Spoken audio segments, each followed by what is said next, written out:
we are looking at how to pronounce the name of this cheese. We're going to be looking at how to say more interesting and often mispronounced cheese names too, so make sure to stay tuned and consider subscribing for more learning. This is also the name of several towns and cities around France and Switzerland, because the name simply means Neufchatel in French.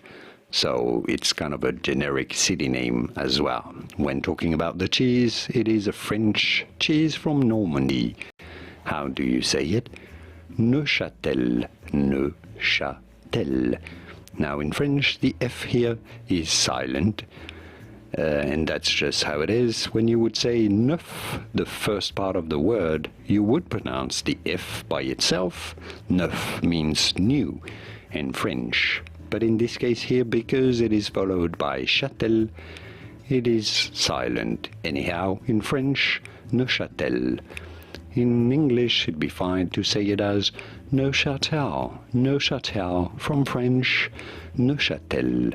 And now you know it all. Here are more videos on how to pronounce more interesting city names and names of famous cheeses whose pronunciations aren't always obvious. I'll see you there to learn more.